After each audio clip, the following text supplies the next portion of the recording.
सोयीचे बाबासाहेब घेतले, सोयीचे बुद्ध घेतले. अरे बाबासाहेब आंबेडकरांना अपेक्षित असणारं राजकारण कोणतं हे तर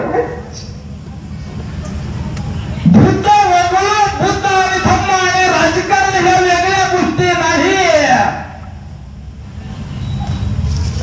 काय धर्मात एकत्र ये, राजकारणात कुठेही बोबलत फिरवा असं म्हणलं बाबासाहेब, असं म्हणले, असं म्हणले. पण धर्मात एकत्र या, राजकारणात कुठेही बोबलत फिरा असं म्हणले.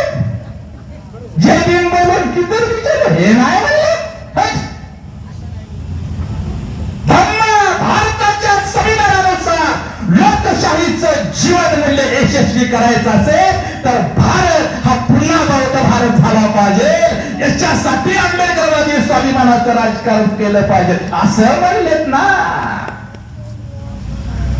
काय लोकशाही यशस्वी करायचं असेल तर भारत पुन्हा बौद्ध भारत झाला पाहिजे.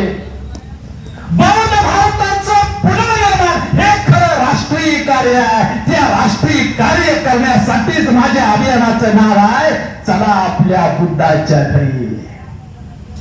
काय संसदेमध्ये संविधान यशस्वी करायचं असेल, लोकशाहीचं नेतृत्व आणि मार्गदर्शन करायचं असेल तर धर्माच्या संस्कार असणारी माणसं संसदेत झाले पाहिजे. कुठल्याही पक्षाच्या बिळात जाऊन ते होणार नाही. आंबेडकरांनी स्वाभिमानी राजकारणाचा प्रभाव महाराष्ट्रात आणि देशात वाढल्याशिवाय सारा भारत बौद्धमय होणार नाही हे लक्षात ठेवा. हे आम्हाला माहित कळतच नाही. अरे डॉक्टर बाबासाहेब आंबेडकरांनी भारतीय राजकारणावर हा बौद्ध पद्धतीने चालावा म्हणून लोकशाही दिली ना. भारतीय संविधान स्वातंत्र्य समता बंधुत्व या न्यायावर चालावं म्हणून भारतीय संविधान दिले ना. आणि तुम्ही भारत हा बुद्धांचा देश बौद्ध भारत आहे, तुम्ही बौद्ध आहोत याची सतत जाणीव व्हावी म्हणून आज तिरंगा ध्वजामध्ये राष्ट्रध्वजामध्ये अशोक चक्र दिले ना.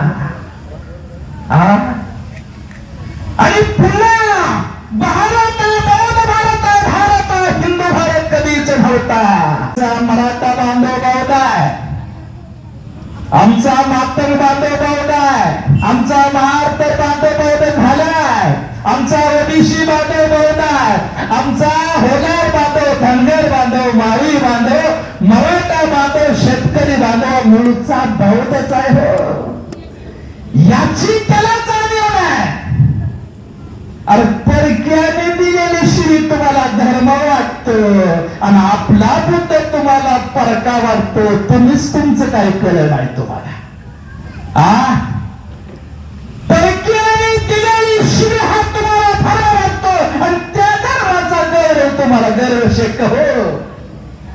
आणि तुमचा आपला बुद्ध तुम्हाला परका वाटतो म्हणून तुमची प्रगती नाही. लक्षात घ्या, म्हणून तुमची प्रगती. आम्ही कोण आहोत याची जाणीव नाही आणि स्वतःला ओळखणार याच्यासारखा जगामध्ये शहाणपण दुसरा असू शकत नाही. लक्षात घ्या. म्हणून भगवान बुद्ध आत दीप डोळे म्हटलेत ना. इथल्या मराठ्यांची आरक्षण ही समस्या नाही, इथल्या ओबीसीची आरक्षण ही समस्या नाही, मातंगाची आरक्षण ही समस्या नाही, धनगराची आरक्षण ही समस्या नाही, बहुजन समाजाची आरक्षण ही समस्या नाही. तर इथला बहुजन समाज स्वतःला हिंदू म्हणून घेतो ही त्याची सगळ्यात मोठी समस्या आहे. हे सांगत नाही आपण. हिंदू हा धर्म नसून समस्या आहे आणि त्या समस्याचा उपाय म्हणजे चला आपल्या बुद्धाच्या घरी. मराठ्यांना तुम्ही बौद्ध, तुम्ही आमच्या थोडे धर्म बांधव आहे, धनगराला, आदिवासीला, ओबीसीला तुम्ही आमचे सक्के धम्म बांधव आहे. चांभाराला, मातंगाला तुम्ही आमचे धम्म बांधव आहे. हे बंधुत्वाचं नातं पुन्हा निर्माण करू आणि या देशाची सत्ता हातात घेऊन अरे मालक बी आपण, देणारे बी आपण आणि मागणारे आपण. घर आपलाय, घरातील शिका आपलाय आणि शिक्यातील टोपला आपलाय. पण वाढणारे मात्र ते आहे, लक्षात घ्या.